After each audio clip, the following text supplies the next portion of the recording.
nianze kubishana au nisema mimi Yanga, mimi ndo najua. Kwani mimi ningeamua sasa hivi kwa Simba nani anazuia? Kwani mimi nalipa na Yanga? Nakuuliza swali, kwani mimi Yanga analipa? Singeenda tungesema kama mimi Simba, singeenda kwa nani atazuia kwani Yanga? Halafu nani anatoa hizo haki miliki za kwamba kwa hiyo kadi nilipewaje? Walikosea wale. La Salamanda. Ndio. Sio uongo. La Salamanda. Aulize swali lingine. La Salamanda nilikuwa makamu mwenyekiti wa lile tawi.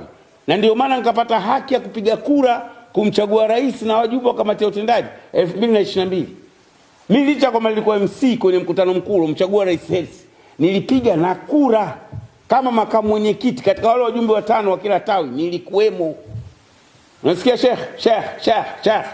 Hakuna mtu yote kunitoa mimi Yanga. Mimi Yanga najua kabla wote walikuwepo. Unasema sasa hivyo. Wote kila mtu alikuwa kwao. Jana nimesema Nyampipi, ongezea na Nyantulinga. Wote. Sasa utanielekeza mimi Yanga kwetu.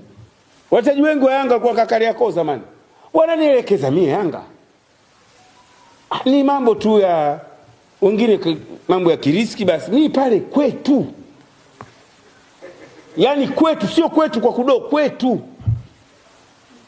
Wazazi wangu wameitumikia ile klabu kwa uadilifu na uaminifu mkubwa, na mimi nimeitumikia Yanga katika kipindi changu kwa uaminifu na uadilifu mkubwa. Hasa mtu akiniambia sio Yanga kwa sababu tu nimetoa maoni ambayo yeye amfresh, mimi kwanza sipendi kufresha watu. Mimi napenda kuwakera watu. Yaani kwanza hiyo ndio sifa yangu. Yaani tukani niende kufresha watu wote, sipendi. Kwanza kwa nini nifresha watu wote?